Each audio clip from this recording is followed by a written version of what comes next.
contact? Sure, absolutely. Okay. Okay, cool. Yeah, and if you're coming in tomorrow, then that's fine. You know. Okay. All right, cool. Sorry. That's all right. Trying to run a company here, Chris. No, just kidding. You got employees? I do. Do you really? Yeah, I do. So you're the boss. What'd you say? You're the boss. I know, yeah. In my old job, I was the boss for, with like 19 people and stuff and whatever. So now it's great because I'm doing this stuff sort of full-time. Well, it is full-time. And it's just hard trying to get things off the ground, Yeah, it always is. So. Living the dream, though. What'd you say? Living the dream, though. Living the dream. Living your dream, I guess. Yeah, it's funny. It's like, the dream isn't what you expect it to be. You know what I mean? It's like, this is a shitload of work. Yeah, too much business. Yeah. Anyway. Well, I got it recorded now. Okay, cool. So I'll introduce you. We're speaking with Mr. Robert Feldman of Dr. Shroud fame, and that's the Internet Flash cartoon that he started many, many moons ago off a comic book series you actually attempted. Yeah, very, very poorly attempted, but yeah. Like 3 issues, right? There were 4. Okay. There were 4 issues, and all of which were really, in my opinion, I don't regret doing them. I really loved doing them at the time, and the fan base was cool because it was small press and everything. But I mean, artistically looking back, I don't know. It was like, it was just some bad stuff. Even when I started the online stuff, I still consider that a lot pretty bad. But well, you can definitely see the genesis of when you started the online stuff to what you're producing today, which is, you can say the same for any artist, I would say. Yeah, I guess you're right. I mean, if you look at something like The Simpsons or even Batman, for example, I mean, I think that's come a long way too.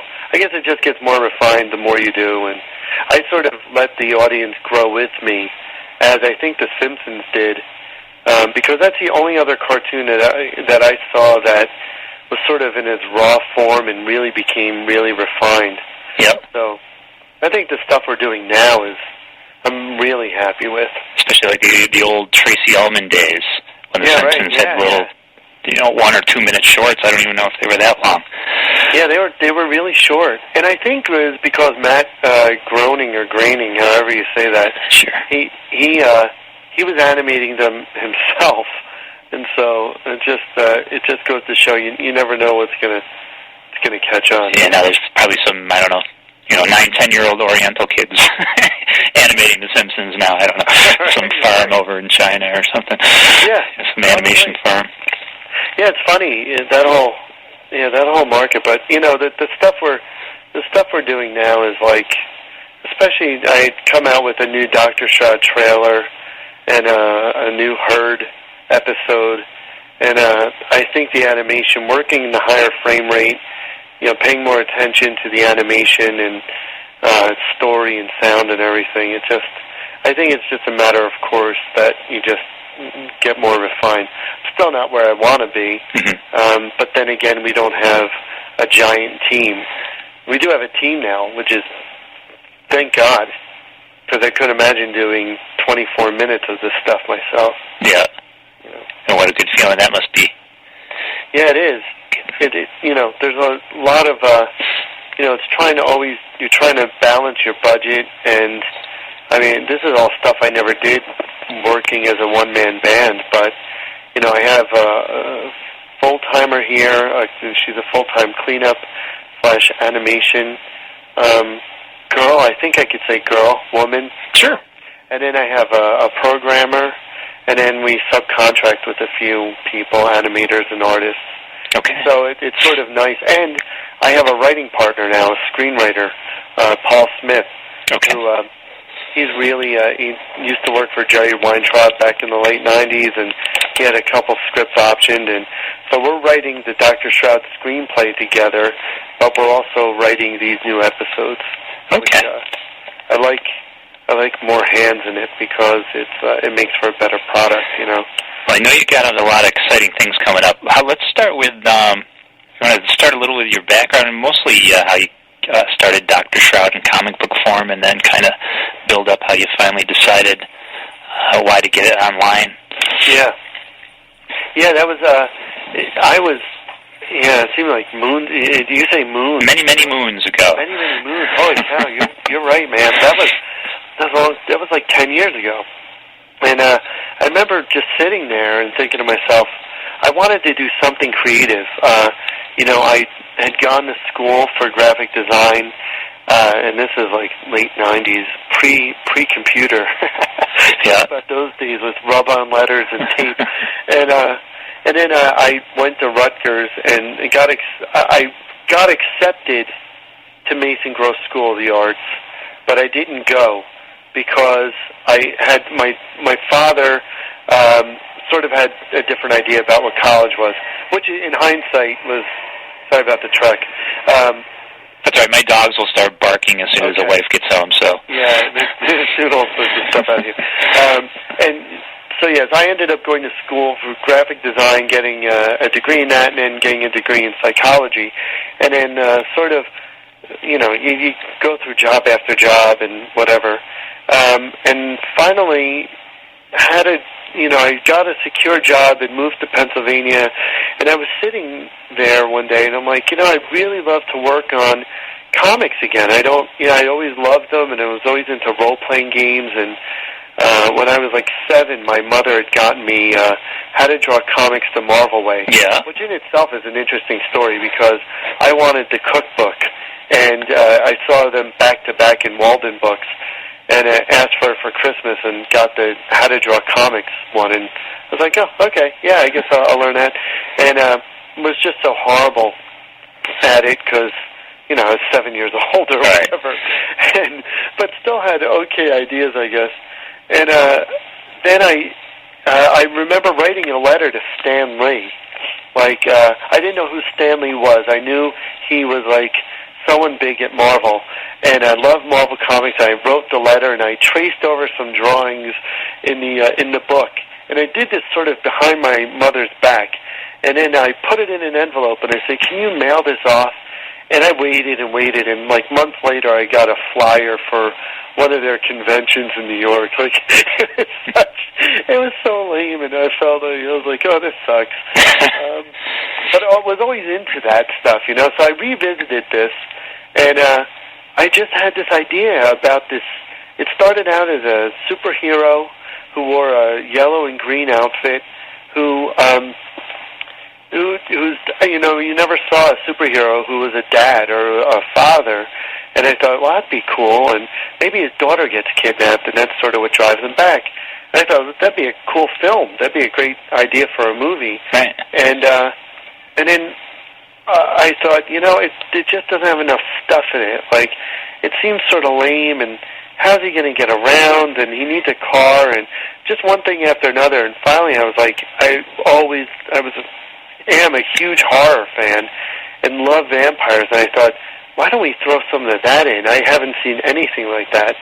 And then that year, after I worked on the book, the first issue of Dr. Shroud, and I originally was going to name him The Shroud, like the shadow, that sort of thing, but found out that Marvel had that name already, it's trademarked. And so I'm like, well, he's a doctor, throw that in. And then it was really a mishmash of ideas, and slowly but surely started to take its form.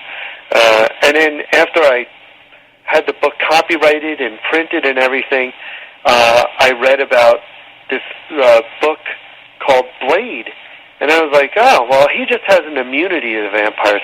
And then I found out that the movie was coming out, and he was a reformed vampire who killed other vampires. Yeah. And I said, oh, shit, that really stinks. Like, I can't do that now. Not only did they rip off Marv Wolfman, they ripped you off. Those Marvel guys. Well, it is this thing about, like, creative coincidence and stuff. But, so, and I was like, well, the movie's different than the book. So clearly, I did not rip that idea off. And I was like, and everybody and their brother that year, like, oh, it's like Blade. And I'm like, oh, F off. Like, You can say fuck on this show. Fuck off, and so finally, it was one of those things that's like you're beaten down and you don't know any better, and you think to yourself, I'm just going to give it up. And then finally I thought, no, screw that. Let's just keep going. I like the way he looks, and, I got a good response.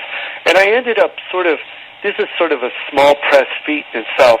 I distributed mainly through zines and through comic conventions and managed to break even on all my books, which I thought, damn, nobody ever does that. So I thought, okay, we're going merrily along, and I met the Brothers Frame. I started meeting a bunch of people, and Brendan and Brian Frame, who they are artists and very talented artists, had introduced me to Flash because I was fascinated with the idea that people could, this is around 2000, people could animate the stuff on their own and distribute it. And I thought, wow, this is going to change everything. And then, of course, the .com crash just came after it. And I let Flash sit for a while, and finally I just picked it up one day and tried to learn it and animated some stuff, and then, boom, that's sort of what happened. So anyway, yeah, that was like the long story of going from, coming up with this idea and stuff. But with Flash, it's kind of, you don't have to do one image after another. You can just manipulate it, right? So if you want him to move across the room, you don't have to show his legs, but you can just move the image of the body or something. And yeah, there are 3 rules to Flash: reuse, reuse, reuse. Yeah. Aaron Spieregeller.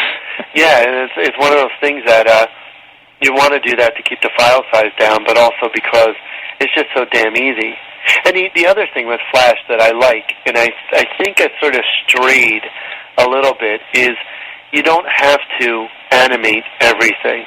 It's actually better to sort of let the mind fill in the blanks and infer things, and it not only makes things easier, but also sort of has more of an effect.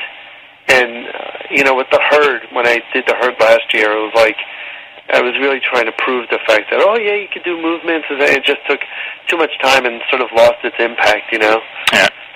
So there are those other tricks, I guess. I'm still learning, and I'm still awfully critical of every single little thing that I do. Yeah, you probably always will be. Yeah. Yeah.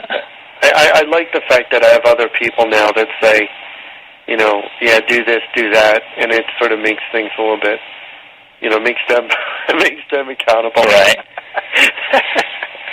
So, yeah. I love Flash, though.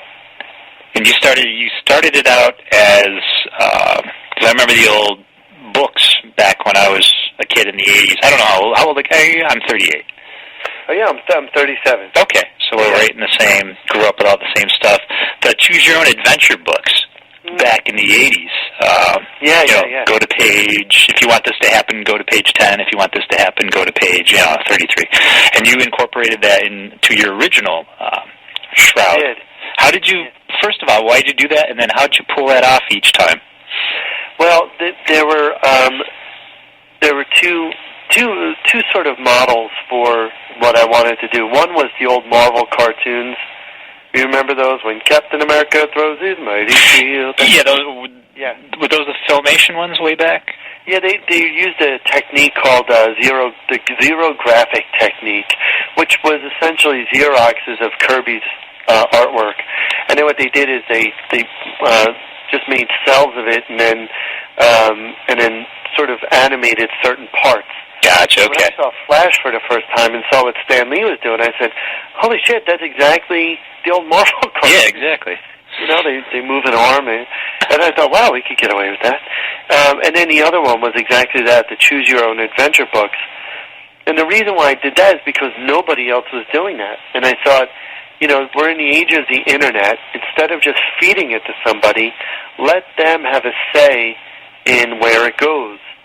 And I want to say that was sort of a popular angle because it did attract a lot of people, and it got a lot of email addresses, which I like, because in order to vote, you had to submit your email.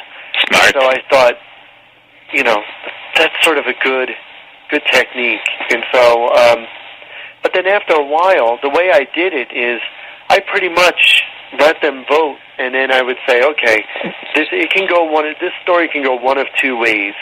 And I didn't write them in advance. I didn't draw anything in advance.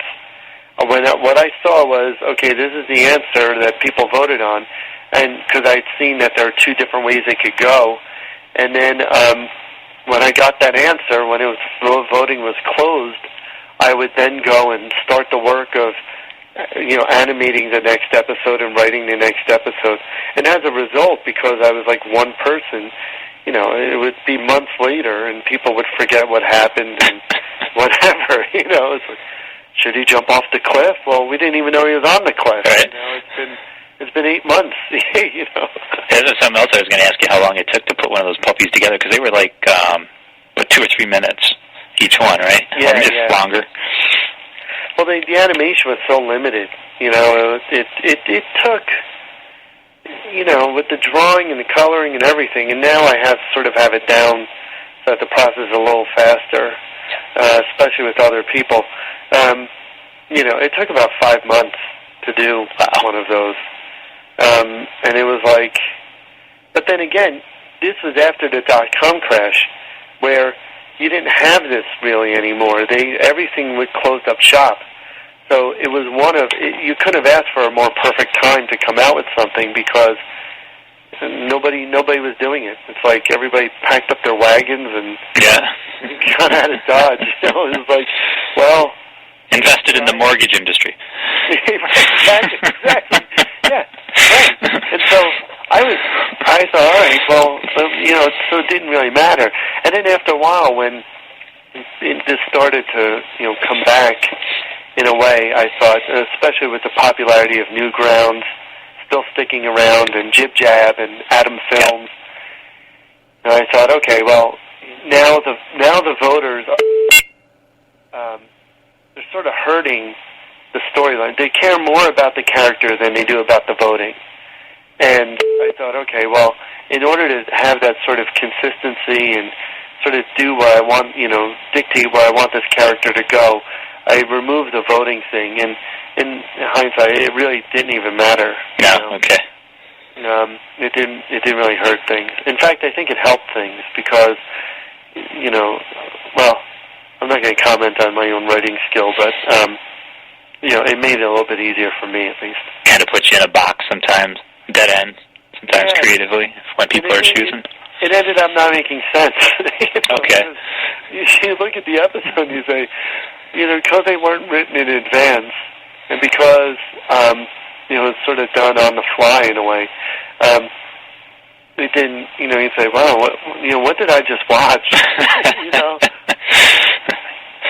Which isn't a bad thing. I guess people get the same sense when they watch David Lynch.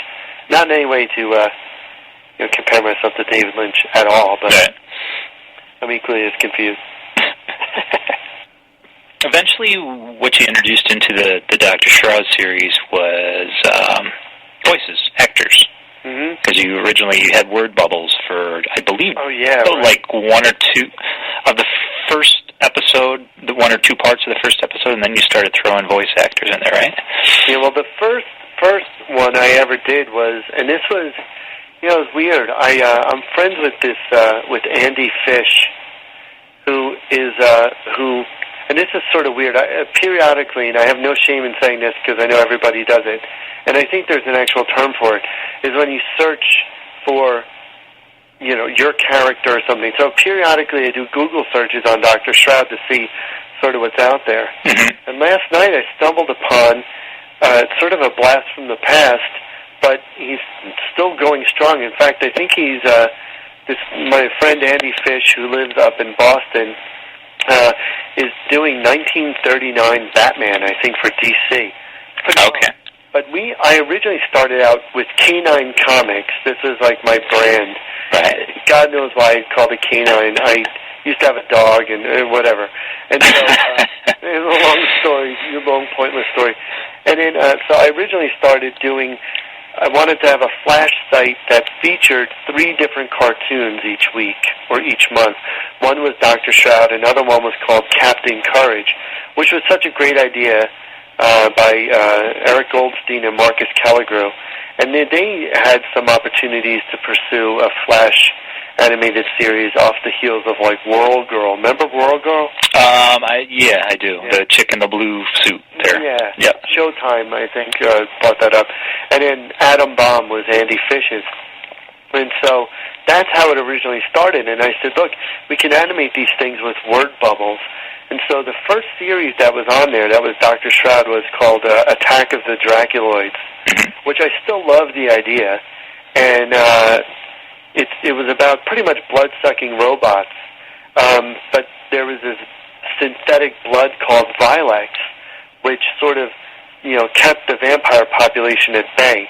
And if this sounds familiar, it probably is because of Alan Ball's new series on HBO called True Blood. Oh, I haven't seen that one yet. I was like, fuck. Like, when I saw that, in fact, we started to build into the script this sort of idea with synthetic blood and the vampires, sort of assimilation, or, they could coexist with us. And after seeing True Blood, we're like, well, what if that ends up sucking, pun intended, we should take that as a script. So Attack of the Draculoids was sort of the first one. I did 5 episodes of that. Again, completely bad. I will probably never show them again. Oh, okay.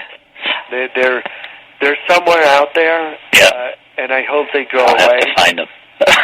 Oh, no, I won't find them. Yeah, I know they're out there somewhere, and they were just awful. And so Alley of the Dolls sort of built on that whole word bubble thing, at least the first couple of episodes.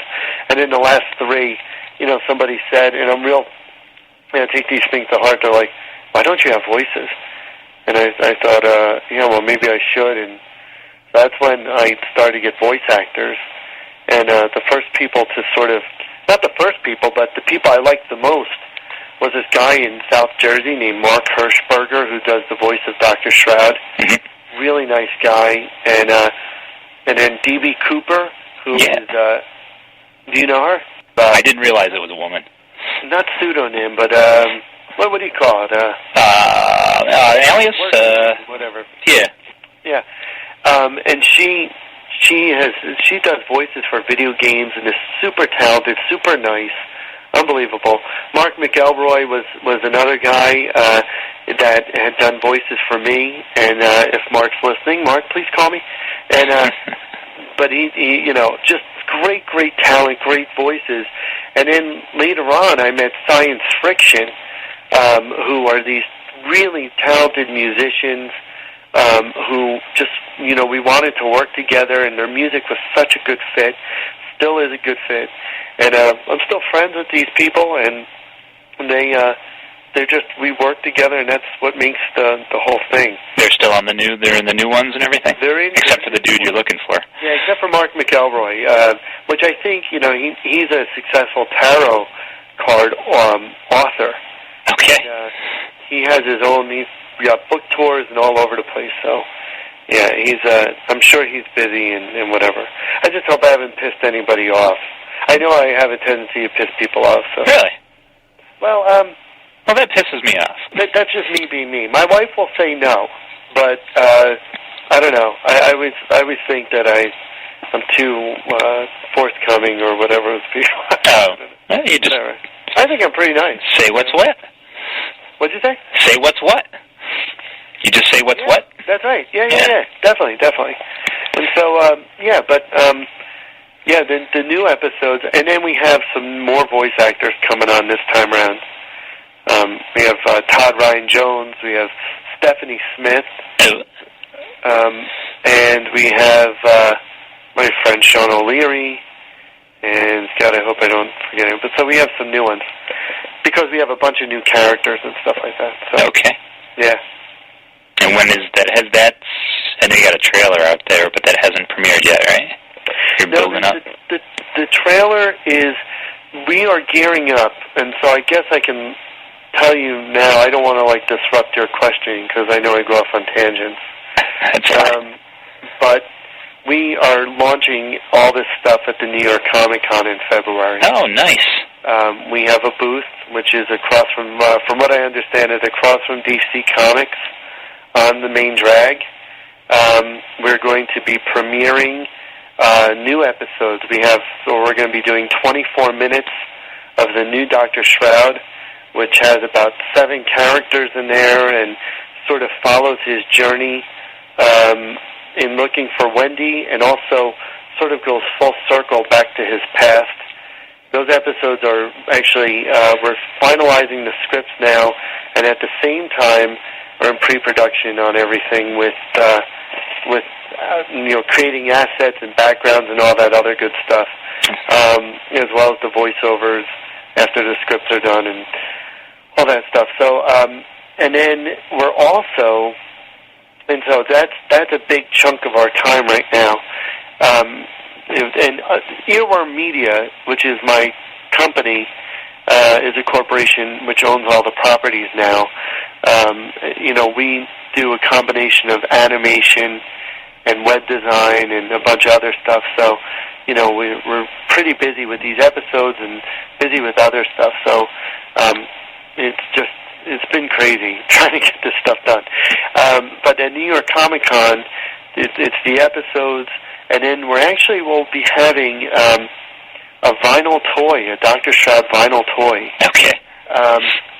Which is right now in production, and we should have those. We'll have those ready for then, and we're going to have. It's limited to 500, and we're working right now. Well, I shouldn't say in production right now. It's not in production right now. We're going to be putting it into production, but we're working with a company right now around that. The toy thing is huge. I had no idea. Yeah. Yeah, anyway, so at New York Comic Con, that's going to be that, and then we're going to have T-shirts and stickers and all that other stuff. Right. I guess the main thing right now is we are in active, and I hate to sound like this. Because it sounds pretentious, but I didn't sign anything that can stop me from talking about it. But at the same time, I guess there's a certain protocol around it. But there is talk of a live-action Dr. Shroud. Nice. And right now, it is out west, and it is at a couple studios, and it is in the hands of people who can sort of make that happen. So right now, we're sort of going through, who gets what and what, and all other stuff. It's got to be better than that Blade TV show they came out with. Oh yeah. Yikes. Well, that's the thing is like I think Dr. Shroud, to its own testament, is pretty unique. And I don't think that there'll be anything like this because it's a little bit off the wall about this plastic surgeon, who wears a human disguise, for God's sake. Yeah.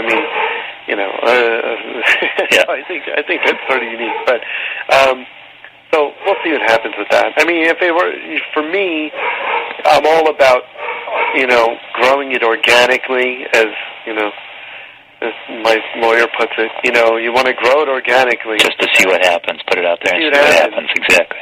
And I'm always about making it myself. If you want it done right, you make it yourself. And so, but on the other hand, you can't do everything yourself, and there are talented people out there. So yep, absolutely. We'll see what happens. So we're hoping that things sort of move forward with that, so we'll have a little something extra to show at New York Comic Con. I don't know. How did before you even got any of this stuff going and the new tune and stuff, you hooked up with Fangoria. And, Fangoria, yeah. Fangoria, sorry. Yeah, no problem. How did that go? That's a satellite TV station, right? Was not anymore. No, it's Fangoria TV.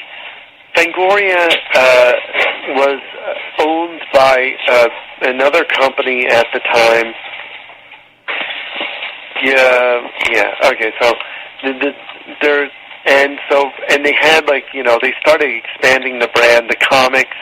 I don't know if you recall Fangoria Comics. Not really. I know they had radio. I don't know if you mentioned that. And they still have the radio show. The radio show's going pretty strong with Dee Snider and Debbie Rochon.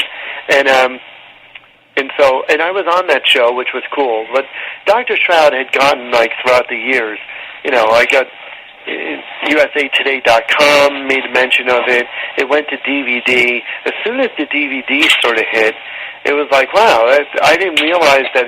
And I think, and that was done by Knight Entertainment.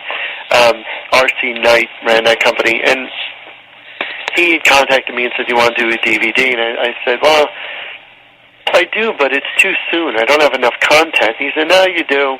And so we did it, and it came out okay. I mean, it was good. Everything. It was sort of his first project and my first project there. And I think with any project, you would do things differently now. And that's sort of what I think we're going to be doing with the next set of episodes.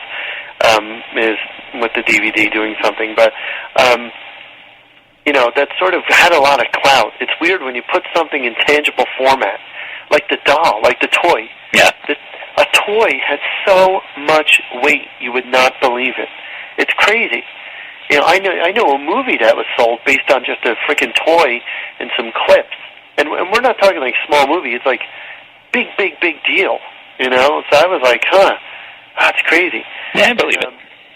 And so, when you put it in tangible format, it's like, wow, that's crazy. So the DVD, I sent it into Fangoria, and next thing I know, I got a call, and I was meeting in New York City, and sitting around this like table, and they said, well, what do here's what we want to do with Dr. Shroud. We want to make it a cartoon. We want to make it a comic book. We want to make it a feature film. And I said, wow, damn, that's okay. That's it? So, yeah, that was it. So they took me and toured me around to, the studios and stuff. The creative group was the owner at the time, and they had all these pre-production houses and post-production houses and worked with Nickelodeon and VH1 and blah, blah, blah, blah, blah. And so I thought, wow, this is really cool. And, I met Tom DeFeo at that time, he was the owner of Fangoria. And then for whatever reason, fast forward, I was under option with them, and Fangoria TV just sort of fell by the wayside and fell through, and I think their comics division shortly followed, and then after that, Fangoria then switched hands, and now is actually still with Tom DeFeo, and Tom's working hardcore, and always believed and still believes in the TV and film divisions, which I know they're working on stuff, but again, it's like top secret stuff that whatever. But Tom and I are good friends, and we've been talking over the past months about doing work together, so I wouldn't rule that out in the future, in the near future, actually, I think, because I've gone to New York quite a few times, and so whatever. So yeah, so Fangoria still there, and maybe we'll have something at the New York Comic Con together. I don't know. Okay. So yeah, that'll be cool. Yep. Yeah, the Fangoria though is good, and now I guess what their horror convention is going to be at Jacob Javits in June. Oh, okay. Yeah, they're sort of getting bigger. And my co-host, who usually hasn't really been a co-host for a few months anyways, but he usually goes there, so I'll have to have him go by your booth. And yeah, we're going to be there too, I hope. I think. I didn't mean the June one. Well, maybe the June one, who knows, but definitely the comic book one he goes to. Yeah, we'll see how both of how the New York one goes, which I can't imagine not being good unless, God forbid, it frickin' snows or blizzards or something. I know the first one was pretty... I went to the first one. It was pretty damn cold. Yeah, in February in New York. Yeah, have fun. I told somebody out west, I'm like, oh yeah, you're coming, right? He's like, well, let's see. San Diego in July, right. New York in February. And he lives out there, and I said, suck it up. You have fun, Rob. Right, exactly. So I think we're going to make a big splash there. I hope to. Okay, well. Good things. Tell me about this. What's going on with the Verizon Wireless and all that new technology? The mobile stuff. Yeah. Can you dip into that? Yeah, after the option ended with Fangoria, this is the third mobile deal that I've been through, and sort of with these new episodes. I mean, I set my sights on mobile. I mean, clearly, I think, that's where the future is. I saw it back with Flash. A friend of mine had said back in 2000 when I was doing Dr. Shroud on the web, and, with Flash, he said, oh, Flash is interim technology. I said, no, it's not. It can't be. And so at the time, now, and just to give like a sort of litmus test, but like in San Diego 2003 at that Comic-Con, there were like 2 Flash animators there that exhibited. And we're talking attendance of like, 90,000 people, something like that. And in 2006 when I went back, there were maybe about 6. And in 2007 when I was there were a ton. There were like at least 10, I think. So it just goes to show you that trend with Flash animation on the web really picked up. Similarly, I think, and there's no mistaking here by copying what other countries do or what they're doing or modeling it after. Mobile is big, big, big, especially watching stuff on your phone. I mean, in Asia, like, holy cow, they just consume. Yeah, is that too big here? I don't see that as... It is getting big here. Yeah. Part of, there are a couple limitations with it, which we'll go into, but, so, after the option ended with Fangoria, I had a China mobile deal, which was supposed to be big. But, everybody said, oh, big, and then somehow they become unable to deliver through no fault of their own. It's just the way things work, there are all these contingencies along the way. But so after the option ended, I went with another mobile company, Thunder Squid, which is based out of California. And the 2 principals there are Frank Lunn and John McCaddy, a Scottish fellow. And Frank is a lawyer with a big law firm in Beverly Hills. And so, I met him through a friend of a friend.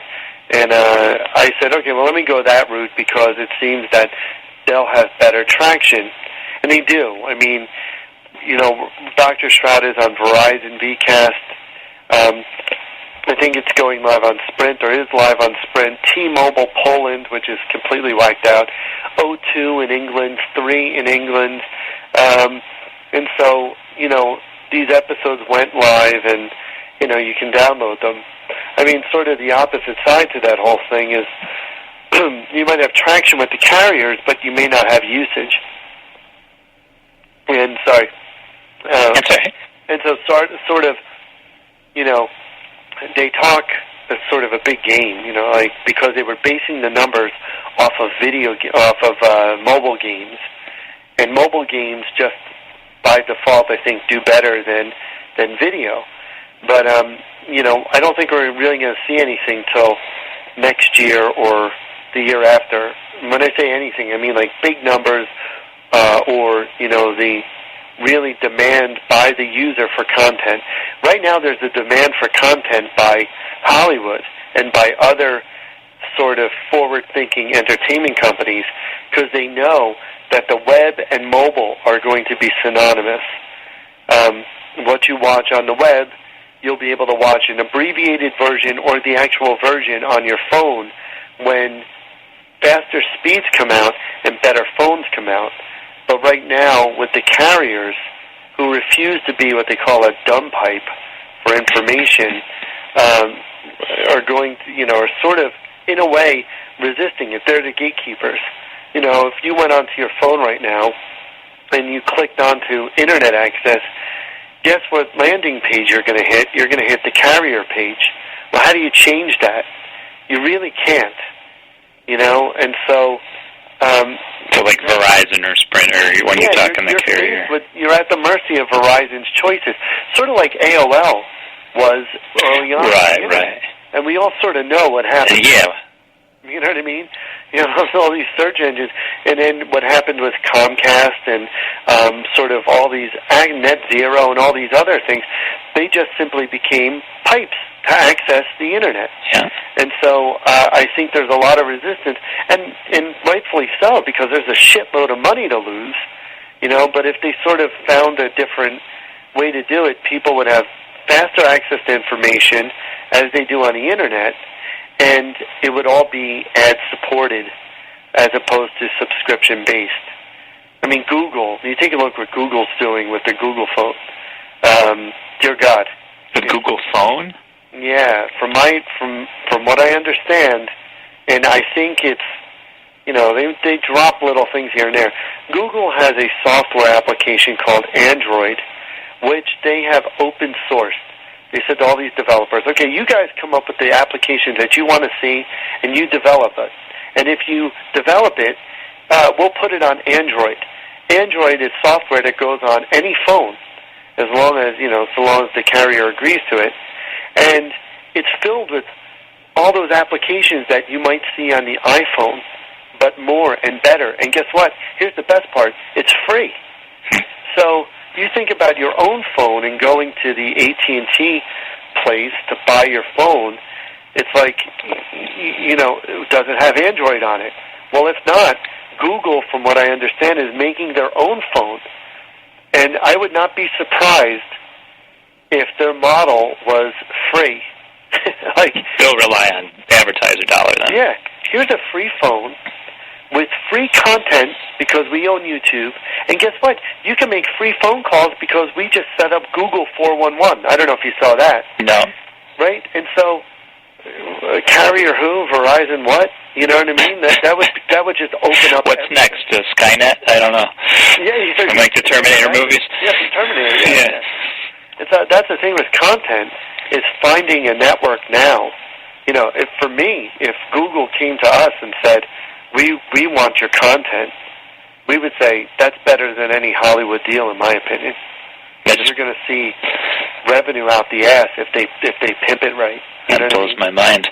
How are you going to make money in that? So they click on your link, and then you get 10 cents, 15 cents per down, maybe more. I don't know. I don't know much about that. Well, we just signed with Juiced, and so we're sort of hoping that pans out because I know Juiced and Hulu are sort of neck and neck. But I think that for me, the model is and has always been free and ad-supported. I don't see how you can really go wrong with that. Just like TV, just like everything else. Yeah. Except for cable TV, right? Well, right, you're paying. That in itself is a different ball of wax, I think. Right. But even so, they take those shows and put them on network TV. They're still free, Well, yeah, either the advertiser dollar's paying it, or for, like you say, the cable TV, that's negotiated between the cable company and obviously the network, and then that comes out of what the subscriber pays per month. If I were Verizon, I would set up VCast as an actual network. We have content, we're buying the content, and it's, from David Chase, who wrote The Sopranos or something. Start putting names where they belong. I mean, look at Google did that with the dude who created Family Guy, Seth MacFarlane. He had a new show, and he was going to pitch it to whoever who would have bought it, who would have made a series out of it and put it on Fox. And instead, Google, his agent, they were talking to his agent, and Google approached them and said, you can have no restrictions with the FCC. You can do whatever you want. We will put it on YouTube. It will be ad-supported, and that's your demographic. You could create 50 two-minute episodes, and we will get you X amount for your revenue. And he's a fairly young guy, 34 or whatever. And so it's brilliant. It's brilliant. Why wouldn't you do that? Right. It's the same thing. And that's sort of where the merger of television, the Internet, and mobile sort of comes together, because you'll be able to watch content for free that's ad-based. It's going to be the same model, I think. Too many things to do. I know. But, the shit sinks to the bottom and the cream rises to the top. Right. If you have something that's sellable, and it may not even be good, it's just sellable, then, look at the crap that's on TV. Dear God. I don't. No, DVD, baby. That's the other thing about a feature film. Like you mentioned DVD. They say, 70% of people watch a movie for the first time on DVD. Yep. You know, the feature film's a glorified 90-minute ad. They end up losing money or breaking even if they're lucky. You know, and it's like, well, it's all for the merchandising and licensing and everything that comes out of it. So, but if you can market it, like Grindhouse, for instance, that should have gone right to DVD. And they would have made a shitload of money, I think. You know? Oh, yeah, I wanted to touch upon, I don't want to keep you too long. The Hydra and, what's the Psycho KO? Is that how you said that? Yeah, the Herd and Psycho KO. Oh, the Herd. Okay, you did mention that. Yeah. The Herd is, just going back to Dr. Shroud, and I don't know if you have another question about the future episodes or these episodes now, but I have to say that script-wise, this is some of the best. I want to say, are you familiar with Broken Saints? Oh, yeah, absolutely. Yep, the 24-part Flash animated comic book sort of kind of thing. You're familiar with Zombie. I mean, who isn't? I don't know. Zombie, I'm not. No, okay. I sort of had seen, the episodes of Dr. Shroud started to verge on the weird and, sort of people couldn't understand them, and I think there's some criticism around them, like, the Boy in the Box especially started, the last episode was pretty bizarre. These new episodes take Dr. Shroud on a journey along take him on his journey where he meets all these characters as he's looking for his daughter. And it's sort of, again, as I mentioned earlier, comes full circle. But I have to say, and I'm proud of the way so far they're all coming out, because it really is a very strong sort of, shocking, gory story. And I really think that it's going to be, I think the viewer's going to really like them. I think in relaunching this brand, which is essentially what I thought I had to do after not making an episode for 2 years. Wow. Yeah, I thought, because it was under option and because of more stuff and everything else, I sort of lost sight of doing that. And especially, and so it sort of goes into the next thing about the Herd and Psycho KO. I wanted to really build up Dr. Shroud. These episodes have been, in the making for a while, and I finally had written them, and now they're being revised by other people, which is great. So I think the viewer is going to be in for something. But the Herd and Psycho KO are really different properties, and they're pretty fun. I remember driving home from New York after meeting with Fangoria, and I thought, damn, if they do exercise the option, in a way, I'm going to lose the rights to Dr. Shroud, which, in hindsight, was a huge mistake, and I will never do again. Yeah. I thought there's the threat of them owning this thing, and thank God, it sort of all came back to me. And I thought, man, what did I do? But I had written in there a clause, like, if they don't exercise the option and then do something with it within a specified period of time, it came back and everything is cool. And maybe I talked too much about that. But lesson well learned. Lesson well learned. Yeah. But, I thought I have to be more prolific. I mean, I can't be a one-trick pony, and I have to come up with other ideas. So I have a book of ideas, as everybody does, I think, and I jot them down and stuff, and that's when I came up with the Herd. I mean, it wasn't, these things transform and take shape and everything else. And the Herd is about 3 revenants, these undead who are, sorry, there's a truck outside again, who are designated by the secret society, the Illuminati, to guard sort of Pandora's box.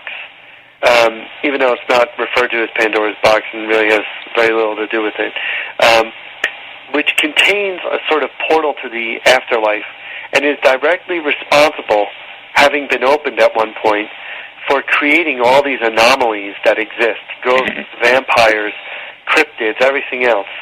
And so the three, Inspector, Spectre, Ghoul, Gal, and Zombor, are sort of charged with the task of protecting the box so it doesn't open again, and destroying everything that came out of it, which has now taken form in everything, the paranormal that we know and love.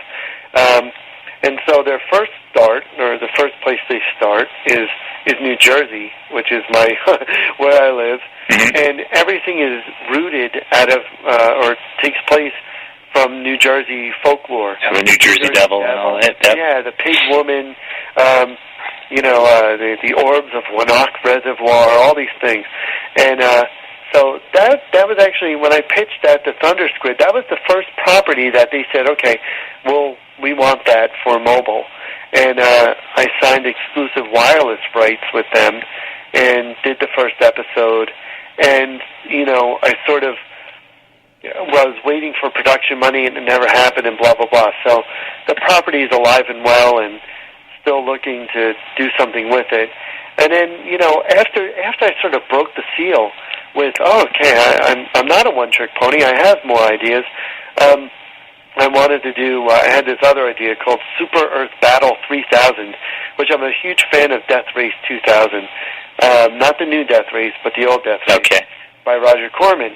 And I said, why don't we secure the rights? And that would be cool to do sort of like a speed racer thing where, there are all these cars going all over the place and whatever.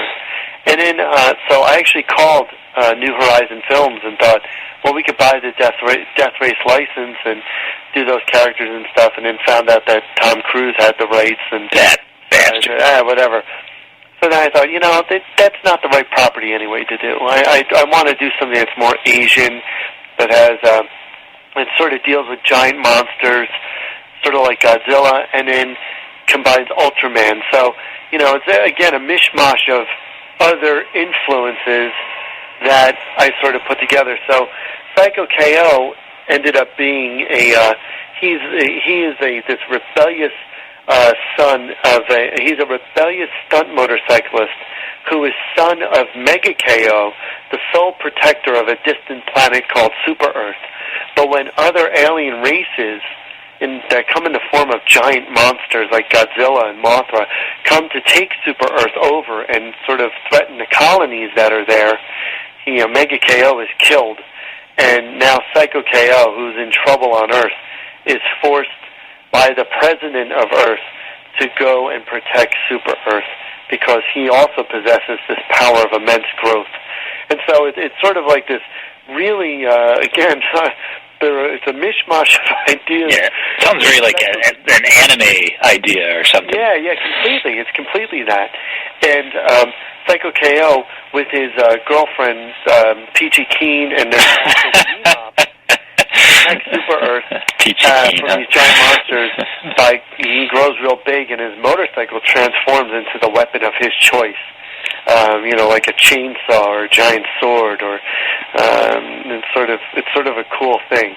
And so Psycho KO is, I think, the next property that we're going to develop after these Shroud episodes are done, because there has been interest elsewhere. Well, that sounds cool, especially with anime and manga being huge now. Nothing against you. I hope that doesn't last. But no.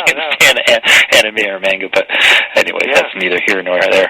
No, that's exactly right. I completely agree that I want to get those fans. Being a fan of that stuff myself, I think, and not a hardcore fan. I'm fan enough to appreciate it and want to get some stuff. But in terms of what I like is I sort of saw this as more of a 70s live-action superhero thing. And you're 38, right? So you remember the Shazam ISIS? Yeah, I sure do. Yeah, and Sid and Marty Krofft, right? Everything that they did. And then the live-action Incredible Hulk and the Captain America. I mean, that was big. I sort of questioned, you have Power Rangers, but where's all the live-action superhero stuff? Yeah. I mean, that's crap I want to do. Yeah. I mean, really, I love that. Someone dresses up in a costume and, you film that. And I don't know. different times, I guess. Yeah. I don't know. It's like, like Smallville. It's Superman without the suit on.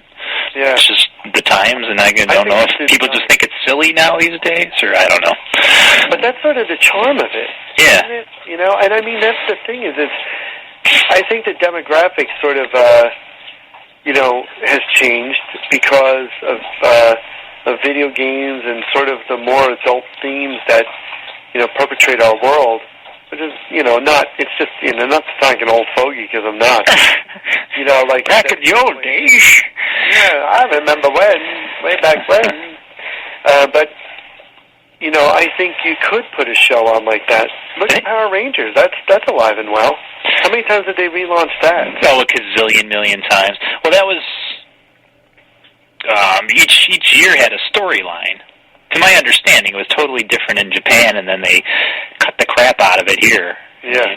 So the storylines that were going over in Japan were more adult than, the ones that they were aiming towards the kids here. But look at the old Batman series. Adults and kids watched that because they had adult sort of inside jokes there, and the kids loved it because they had the flashy costumes and stuff. And the chicks loved it because, I don't know, they went around in tight suits and stuff. Yeah. I think you could do that. I know you could. In fact, I'm waiting to get enough money to fund one. Retro, baby. Bringing it all back. Yeah, totally. Maybe I think you could throw it on, not even Saturday morning. You know what? I'd put that shit on prime time. I'm telling you. I wonder how that would fly. I know it would fly. I know it would. Well, I mean, everything's dark and angst, and, all programs got to be downers now. And like, look at Heroes. The whole thing's depressing. Yeah, but, I was talking with Megan in my office, and she had a great point. She said, she was reading about Warner Brothers, or no, wait, somebody was telling me about the history of Warner Brothers, and said that whenever, it might have been Megan, but let's say it was Megan. Yeah, okay. And so she said, like, when the economy was poor, Warner Brothers, came out with new stuff that sort of bucked the trend. And if you thought about this, like, think about this for a moment. Heroes, dark, depressing, blah, blah, blah. You put on another show, the chances of it failing are pretty high because you're competing against it, right? And this is sort of my thinking with Dr. Shroud. I never wanted to join the ranks of everyone else with that cutesy, cartoony stuff. Yeah. I want to stay true to who I am and what I believe in, and I think the uniqueness of it, I don't think there's really anything else out there right now. Well, there's not a lot of adult cartoons out there, which, that's someone like me, who's, the friend of the old Justice League cartoons, was really adult-oriented and kid-oriented, too. But there's not a lot of that where it caters to the adult people, so I get what you're saying. Right. And so I think if you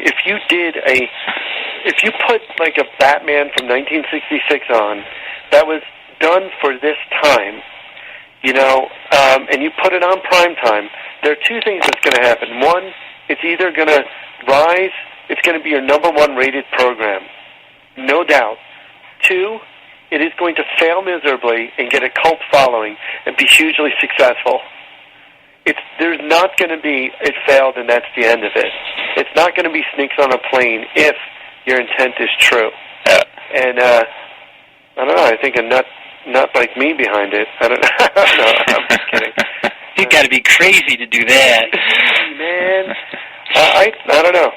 I think that's the way to go, but oh well. Well, hopefully you'll make your millions with your Dr. Shroud movie. Yeah, and then you can do so. You can be like J.J. Abrams. You can make something successful, and then you can come out with crap after that, and everyone loves it.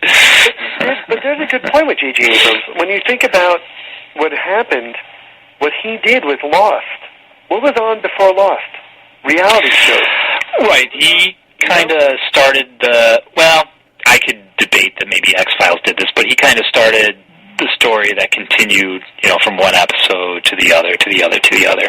But X-Files made Fox very popular, Fox being an emerging network, right? So, at the time, but I think there's something to be said about, You know, I said this years ago to somebody. I said, you have all these reality shows. You know what people are going to want to see after this? The complete opposite, complete fantasy. And Jesus Christ, wouldn't you guess what came on was like Lost. Yeah. And then you had Heroes. And then you know. Smallville, yay.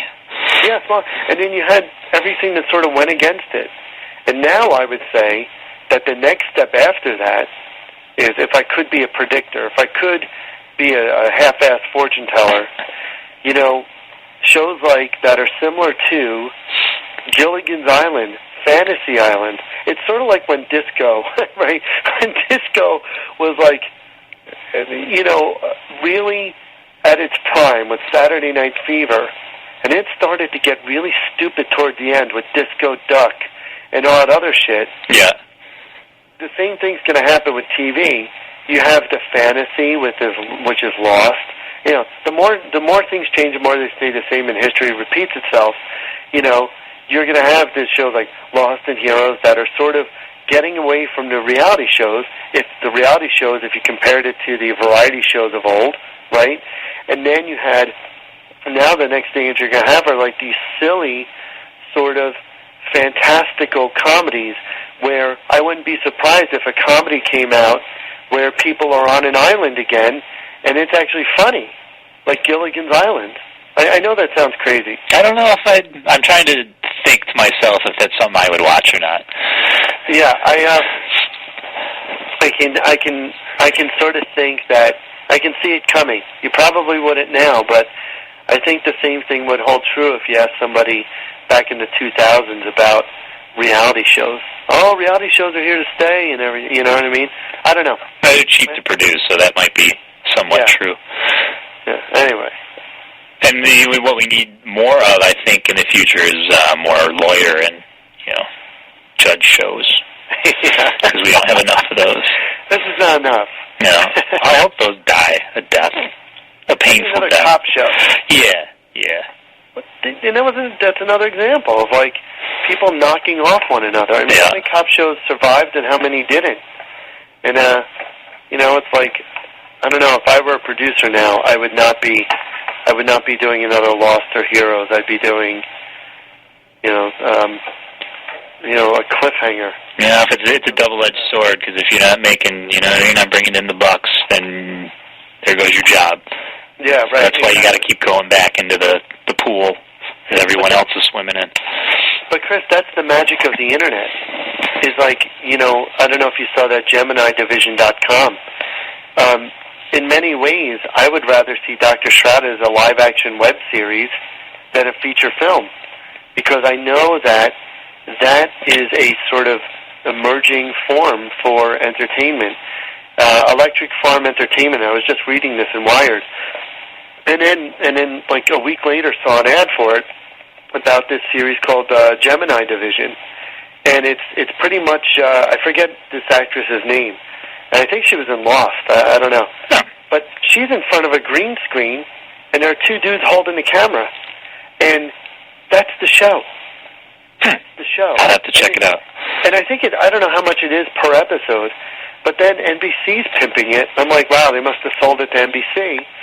And people are going to go online and watch this, watch it. I know they are. Well, that's what happened to... It's good. That's what happened to, I'm trying to think of it, Amanda, what the hell's her name? Are you a Stargate fan at all? Amanda Tapping. She had a series on the web, and it's going to Sci-Fi.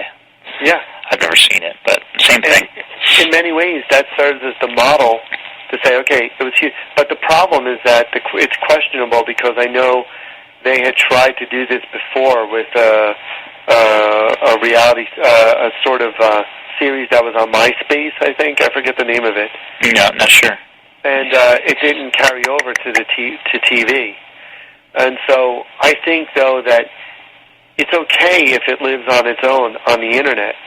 I think it's okay, because they'll get the sponsorship behind it either way, as long as the viewership is there. Right. And I think it's, you know, you don't have to have it go, you know, that used to be the idea. And I think ever since the writer's strike, maybe that idea is stronger with, and I know that the idea is stronger, is putting money towards more web and more mobile content. but I'm hoping that the philosophy of we'll test it there and then make it into TV or cross it over to TV, I hope that mentality doesn't exist. I hope it's let it live on the web and let it get the advertising on the web, and that's where it'll stay. Because I think that is also another key to having success on the Internet, because everybody else will copy that. Yeah. And I would love for a Dr. Shroud live action series on the web. I think it's cheaper to produce. It's shorter. It's excusable because it's short form, because people are not going to sit there, or they can watch it on their lunch break, and it's more accessible through the web, through mobile. So now I know why you changed the color of Dr. Shroud's costume to black. Yeah. Because it was green. I mean, if he was put in front of a green screen, all you'd see was his head. Yeah. So good. Smart thinking. I changed it to be, I did whore that out a bit in terms of why I changed it to black. I wanted him to have a more Dracula-like appearance, I thought that the black and the white, and originally it was supposed to be, there was a reason behind it, but quite simply it's because he is becoming more, vampirism is getting older in Necropolis, and that's sort of the result of all of that. Everybody's sort of changing as the disease sort of gets greater and greater, Okay. Anyway, there is a reason behind it. The original reason was different, but I think he just looks fucking cool now. Okay, there you go. Give him a peek and give him that little flickering tail in the back. It sort of works. And by the way, the vinyl figure is the black and the white. Oh, cool. There is talk of doing a limited edition classic Dr. Shroud. A cheese figure. But I don't know. Do you know how much those are going to run? Can't you say at this point? I don't know, but I do know it's going to be.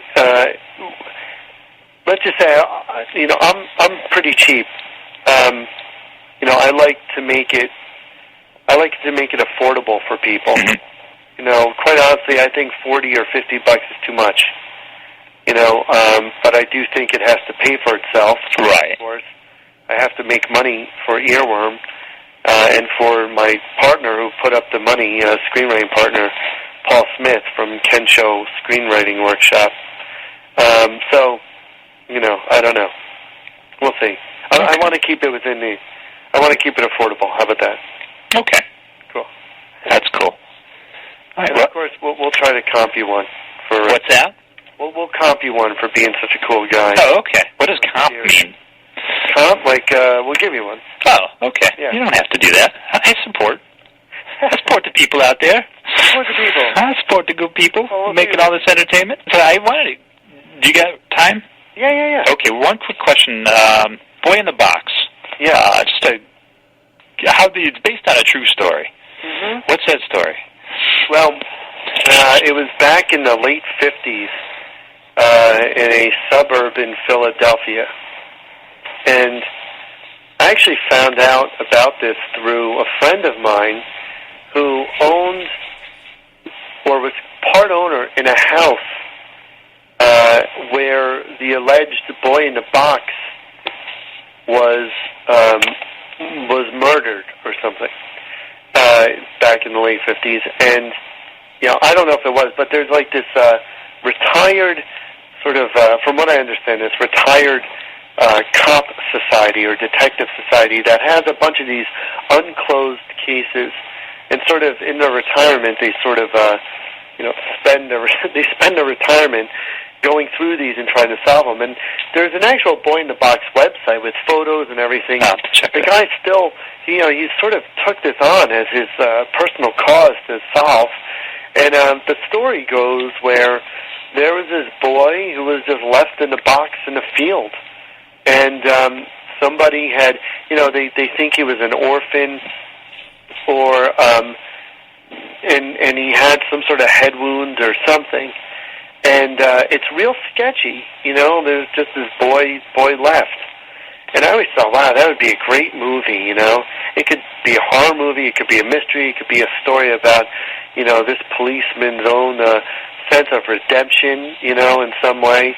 And so I thought, well, wait, if I'd like to maybe do it for Dr. Shroud. So that's sort of where that came from. And I had gotten an anonymous email from somebody that said, and it wasn't anonymous, but when I replied to him or her, they never responded, so it was sort of weird. I myself was going through this, like, oh, who is this person? And they said, yeah, you should really focus on doing more, real life stories and making Dr. Shroud sort of part of that. I thought, that is. I sort of thought, well, that's a good way to go. And so that's why I did the Boy in the Box series. But, of course, it's completely convoluted, in the Dr. Shroud thing and changed around. Oh, it's kind of like the Herd, then. That's what you're kind of doing. Yeah, exactly. Yeah? Exactly. In the Dr. Shroud version, the Boy in the Box, is a sort of, again, with the unsolved case, but it turns out that it's Laura Gora's mother, who she's sort of treating for vampirism, who did this kid in, and then Laura left him in a box in a field.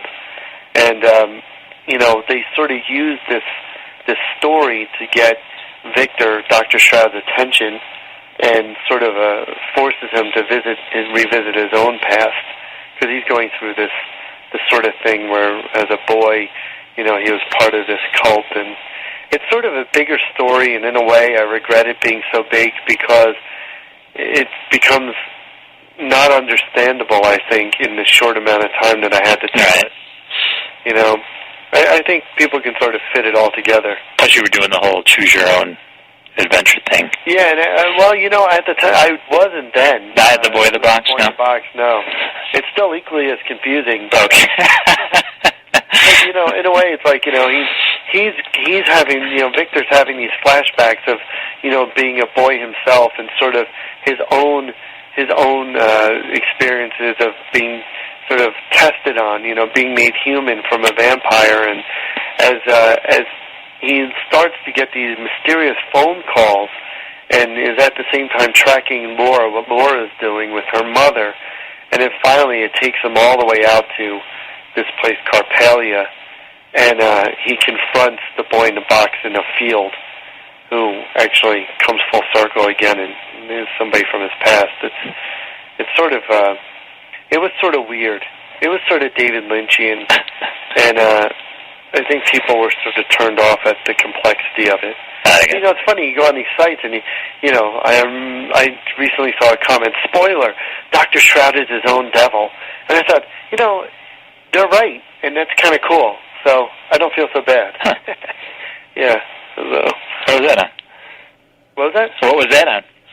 Just like a fan or something? Yeah, it was. I think it was on Newgrounds. Oh, okay. Oh, yeah, okay. Where they comment on there. Yeah, they comment on there. Yeah, I'd like to see some Universal Mummies, some Universal Monsters show up. Maybe Feldman them up or something. Yeah, make them your own thing for a Dr. Shroud episode. I'll tell you, there are these new characters in this that Shroud confronts in this next series. They're all vampires around the world, so to speak, and you do get a nice cross section of these sort of weird ones. That one of them is called the Horse Leech. Oh, and he's a freaky type, and it's really like energized because 24 minutes are going to be used for 16 1.5-minute episodes for mobile, 8 3-minute episodes for the web, and then we'll compile them into one 24-minute sort of TV pilot. Okay. That's how those minutes will be used. So the trick in writing them is making them understandable from each point. For each one, sort of like 24. You could tune into 24. Jack Bauer's going around chasing shit, and he's gonna interrogate somebody with a plastic bag. But but at the same time, it's part of a bigger story. Yeah. That's how these had to be written. So in terms of why he's visiting these people and how they relate to him, we know that there's a bigger picture here. But at the same time, if you tuned into any particular one, it's an interesting character. You know he's going to mix it up with them, and you know it's going to be part of a bigger picture. So I sort of like how they're written. It's hard to write that way. It's much easier to write you know, an 80 or 90-page feature film. Right. You know, because you know where it's going. Yeah. You can add in, you know, if you need a little length, you can add in a scene. And, yeah, right. Or it's pretty simple to take it out. Right. I can relate. Yeah. Sometimes you overwrite, sometimes you underwrite. So. Yeah, I tend to overwrite. Yeah. And then go back and just take out whole sentences and whole people. Yeah. Especially with animation, especially like that. You know, it's like, you know, Shroud walks into the room. Well, why? He's already in the room. You know. Well, like I find it way harder to write a comic book story than a screenplay. Yeah. I feel more freedom writing a screenplay. Because you have 24 pages or 32 pages to tell it all. Can you imagine in 3 minutes? Yeah. 3 minutes you have to go. So there are a lot of cuts. You know, there are lapses of time, which you sort of have to do because it makes it longer in your mind. Yeah. I think a good example of that is The Herd with the Devil's Tree. The only limitation there is you don't know who they are. And so they get to the tree. They talk about, you know that because she's typing on a laptop and that the box is right next to it, you know that they tap into this thing. They know that they're here because they found out about the devil. You know, there are all these clues. And then there's a lapse of time where, you know, they set it up, they go kill the thing. After they kill the thing, they're driving away. You know, it's one scene, but there's a lot more in it. So it's hard to write that. Yeah, absolutely. A lot of visuals, and then you got to hope that the watcher is, you know, coming up with filling in the blanks, sort of, when they're watching it. And there's a lot of inference, too, you know?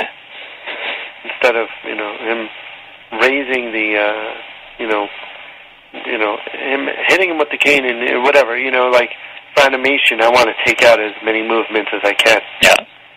You know, so. It'll be interesting to see how you put it off. I hope so. You know, so anyway. Well, do you have anything else? I don't have any more questions for you. Okay. So if you have anything else to plug or any final thoughts. Just watch the new episodes coming out in February. You're going to hit your phone eventually, but we're going to be putting them up strategically through several partners. They'll be, of course, available on the Dr. Shroud site, but we have to monetize these things, making money from them. So they're definitely going to be on Juiced. They're definitely going to be on Newgrounds. And then they're definitely going to be on drshroud.com, and they're definitely going to be hopefully somewhere else that we can make money from. But look for us at the New York Comic Con as well, because we're gonna kick ass. I hope we kick ass. I always kick ass at these conventions, to be honest, because I can talk. You know, I'll talk your ear off, obviously. They go up to, that's a big thing. I interviewed the guy that runs a comic book bin, which is where I put all the fan films and stuff. He went to IDW, which is a comic book imprint. Yeah. And they didn't want anything much to do with him. They were too busy talking amongst themselves. Yeah. And he's going, when I go to a booth, I don't want to talk to a bunch of fucking people I know. Right. I want to talk to new people who don't know anything about me. I will talk to everybody. Yeah, so that's a good philosophy. And I talk to the suits. I talk to the people who I really care the most about, and the fans, and you who like supported this for how many years? Yep. Because that was another thing. Like here at EarWorm, you know, EarWorm does web design and animation, and we work on Dr. Shroud and everything else. And this business is, it's been really strongly alive since April 1. But we find that when we reach out to people, the people that respond to us the most are the biggest. It's crazy. Well, that's cool. Say, wow, that's really weird. I tell Megan in the office, I say, I never not want to respond to somebody. It's rude. And not only is it rude, what's that old saying? Be careful where you step on the way up. People remember. Yeah, on your way out, they might be opening the door for you, or you might be opening the door for them. How's that? I forget what the saying is. I'm terrible at that shit, but So San Diego, it's crazy. And you talk all day. That's what you're there for. Yep. If you're not there, you're there to promote. Yeah. If you're not there to talk to people, go back home. Yep. Cool. Awesome. All right, sir. That's all I have to pimp. All right. Very good. Thanks for taking the time. I appreciate it. No problem. It's great to finally talk to you again. Yeah. It's great to talk to you. Yeah. I always see, your emails and your posts and stuff like that, and it's great to, finally talk to somebody who knows the character, knows the series and stuff. That's wild. And he's not crazy. Crazy. He's not a crazy fanboy. Yeah, I know. I know. All right, Chris. All right, sir. Thanks. Take care of your kids and your wife and Dr. Shroud, I guess. And I'll email you, and we'll talk in the future, I'm sure. Yep. All right. All right, sir. Have a good night now. Bye-bye. You too. Bye. Bye-bye.